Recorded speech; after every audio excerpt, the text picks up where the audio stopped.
Keanu dan Ervin berdiri bersedekap dada. Mata tajam mereka menusuk ke arah Nico yang terduduk sembari menggerak-gerakkan sebelah kakinya yang disilang di atas kaki kiri. Ibu jari dan telunjuk Nico mengusap-usap dagunya, lalu menghindari tatapan kedua lelaki itu. Malam ini yacht tersebut berhenti di salah satu pelabuhan.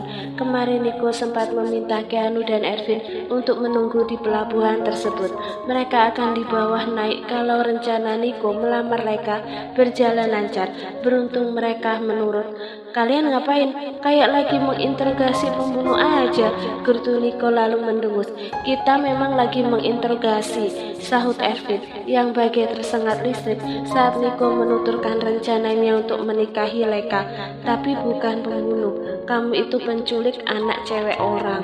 Sialan, gertu Nico merasa kesal.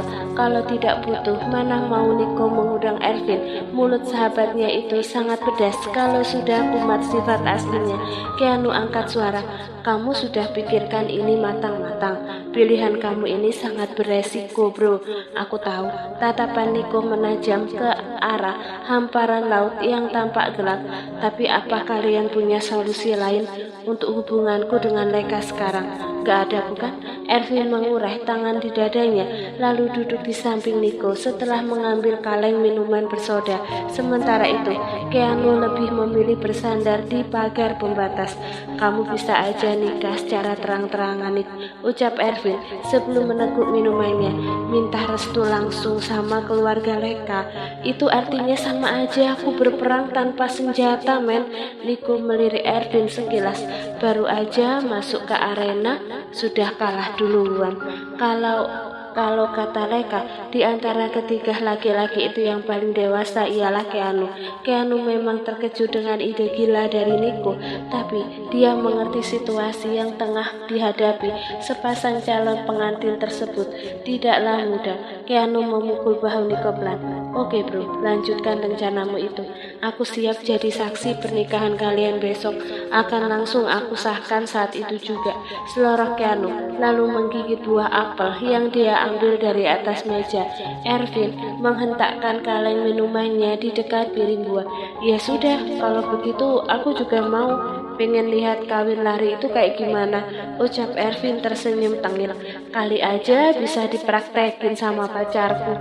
Nico mendengus dan rasanya ingin menoyor kepala Ervin, tapi keinginannya itu terhenti saat Feli tiba-tiba menyembul dari pintu. Om Keanu, pekik Feli dengan senyuman lebarnya saat melihat Keanu. Loh, kok ada anak cantik di sini? Keanu pura-pura terkejut, kemudian dihampirinya Feli yang juga tengah berlari ke arahnya.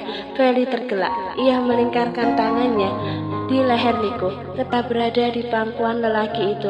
Om ganteng juga kenapa ada di sini? Pasti kangen sama aku kan? Mata Feli yang tampak masih mengantuk itu mengerja berkali-kali.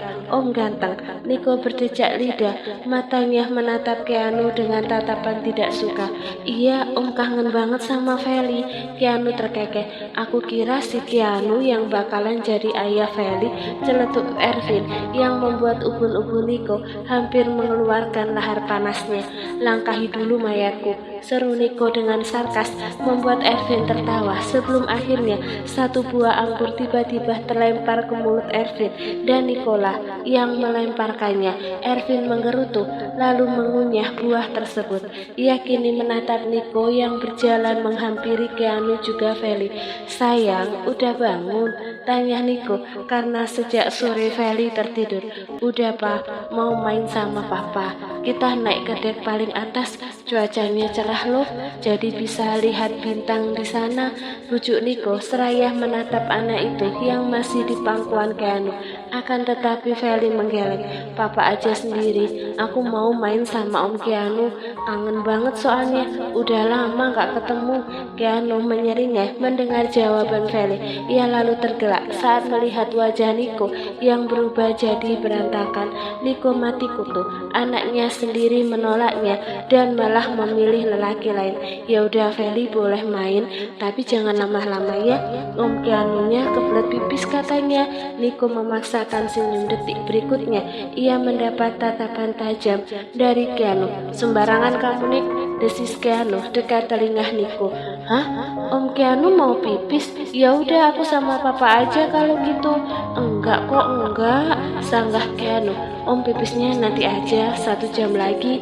Niko merasa geram, tapi pada akhirnya dia membiarkan Feli dengan Keanu bermain. Satu sisi dalam dirinya yang bijak mengatakan bahwa Feli mungkin memang benar-benar rindu dengan atasan ibunya itu.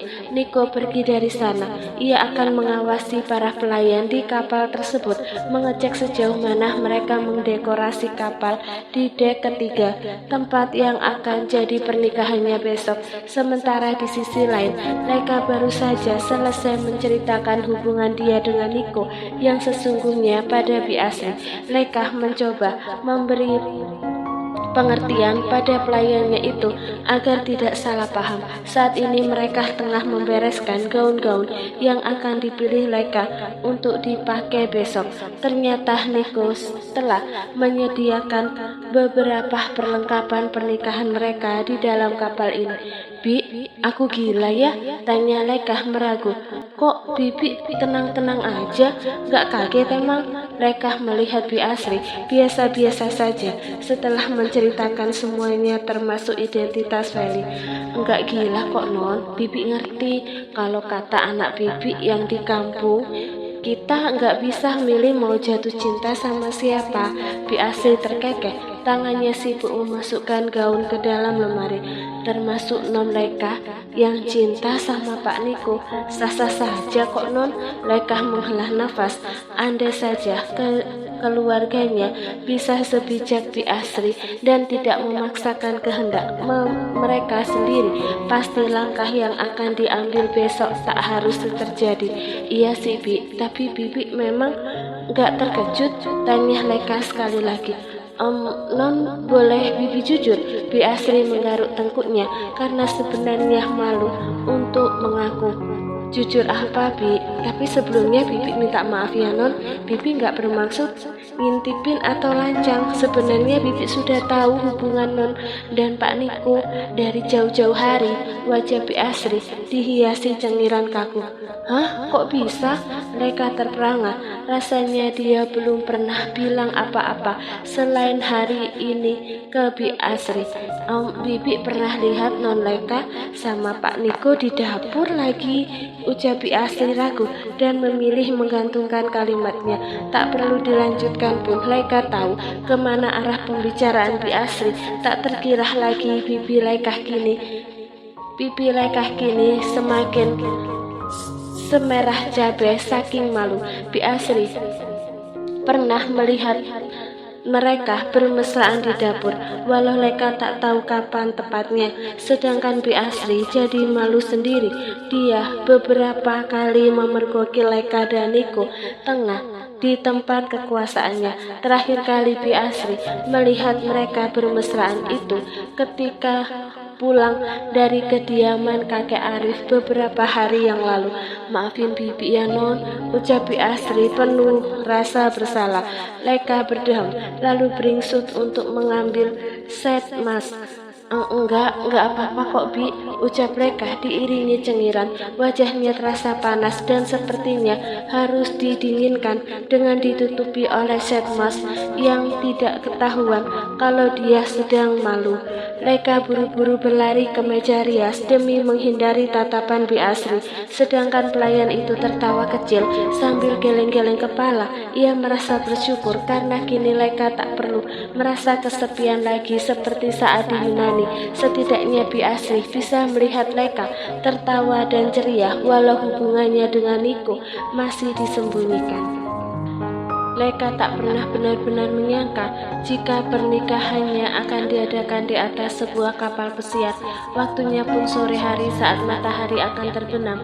Tentu berbeda dengan keinginan orang tuanya yang ingin melaksanakan pesta mewah di dalam ballroom dan dihadiri seluruh kerabat mereka. Tangan Lekah memegangi kalung pemberian Amelia. Semalaman ia tak nyenyak tidur karena teringat dengan orang tuanya. "Maafin aku, Mah, Pah," gumam Lekah seraya menatap pantulan dirinya di cermin. "Semoga suatu saat kalian mengerti." Mata Lekah berkaca-kaca, tapi cepat-cepat Lekah mengambil tisu agar air matanya tak tumpah. Ia tak mau merusak riasan wajahnya yang dirias sederhana oleh MUA yang telah Niko persiapkan sebelumnya. "Kalau mau nangis, gak apa-apa, keluarin aja, Kak. Make up-nya gak akan luntur kok." Wanita yang merias Lekah itu terkekeh. "Oh iya ya, aku lupa," jawab Lekah diiringi cengiran di wajahnya. "Mah, aku cantik gak?" Lekah memandangi Feli di cermin. Anak itu tengah berputar dan gaun putihnya terlihat mengembang. Feli begitu antusias walau Lekah yakin anak itu tak mengerti apa yang akan dilakukan orang tuanya sore ini. "Cantik banget sayang, udah kayak princess aja." Lekah terkekeh. "Iya, non Feli cantik banget, Bibi sampai nggak kenal saking cantiknya," ucap Bi Asri yang hari ini memakai pakaian terbaiknya.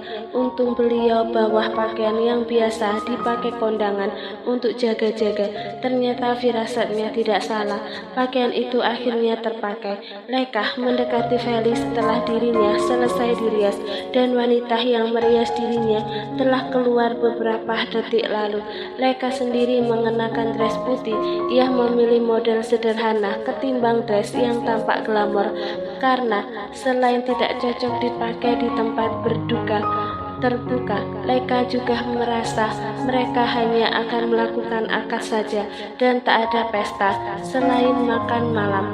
Dress tersebut model off shoulder yang tampak pas menampilkan Lekah dari bahu sampai lutut, sedangkan dari bagian lutut ke bawah tampak seperti bentuk payung, dan untuk rambutnya sendiri dibiarkan tergerai dengan hiasan bunga di sisi kiri kepalanya.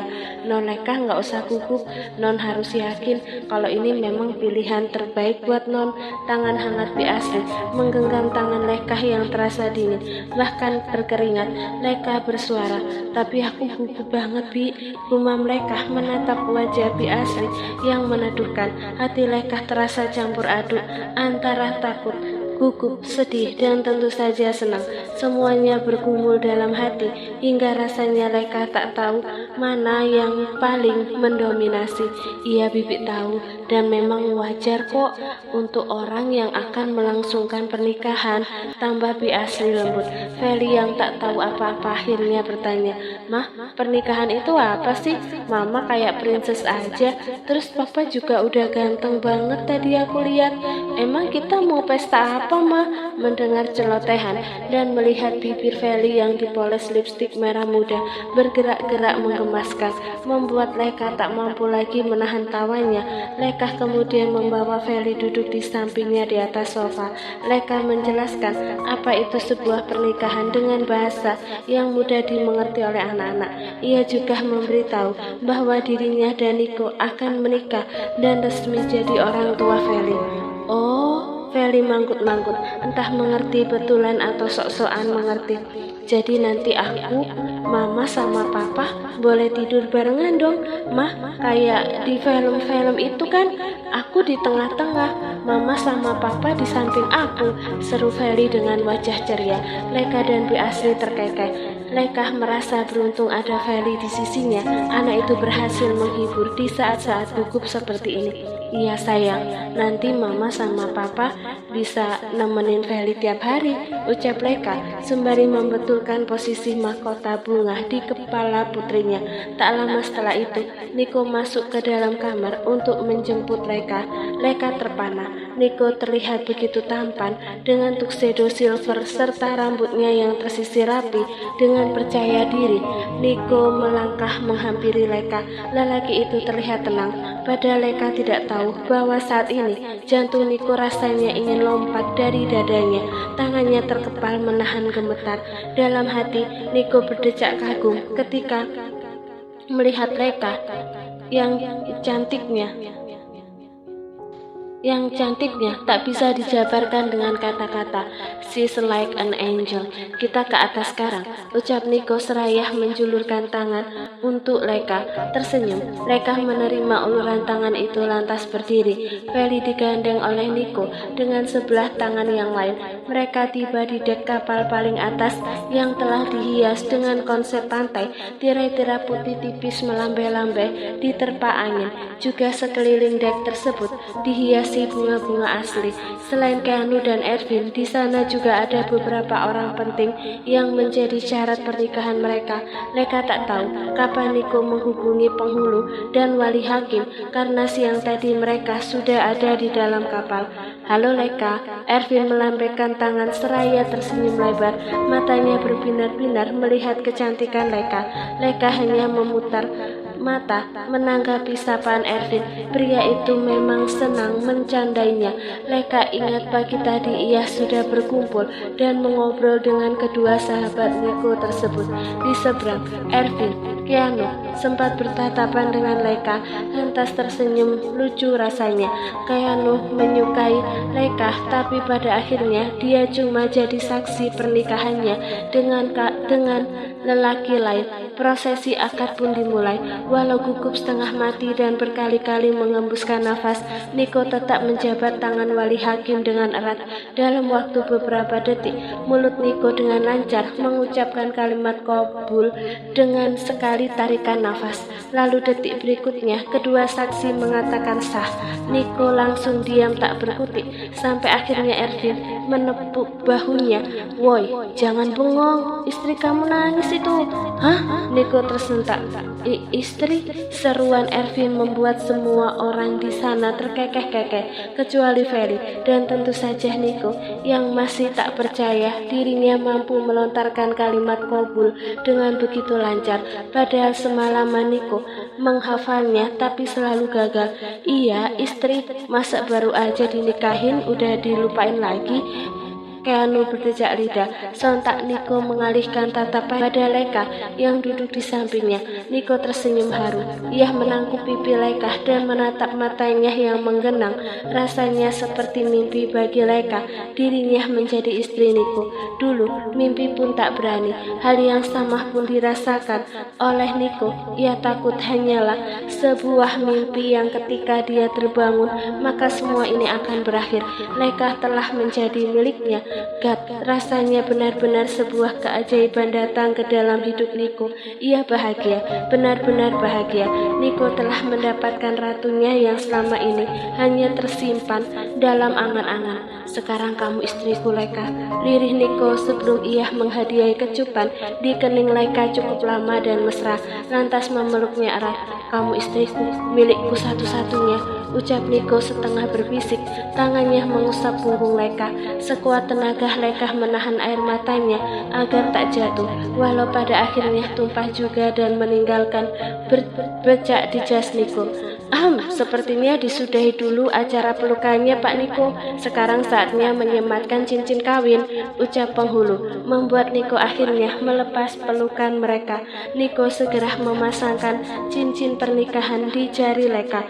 Begitupun sebaliknya, dengan tangan gemetar Leka memasangkan cincin tersebut di jari Niko. Leka meraih tangan lelaki yang hari ini telah menjadi suaminya, lalu mengecupnya. Baru detik berikutnya Niko memberi kecupan di dahi Leka. Maafkan aku, gak ada resepsi mewah dalam pernikahan kita hari ini, ucap Niko merasa bersalah. Aku janji suatu saat aku akan buat pesta pernikahan yang dihadiri banyak orang dan juga pesta yang mewah. Aku berjanji. Leka hanya mengangguk dan tersenyum. Sedari tadi ia terlalu bahagia hingga tak mampu berkata-kata. I love you, bisik Niko sesaat setelah ia membawa Leka ke dalam pelukannya. Dan Niko tak memaksakan Leka untuk menjawab. Ini bukan saat yang tepat untuk memaksa. Setelah puas memeluk Leka, Niko kemudian beralih pada Feli di sampingnya. Lantas dikecupnya kedua pipi anak itu dengan sayang.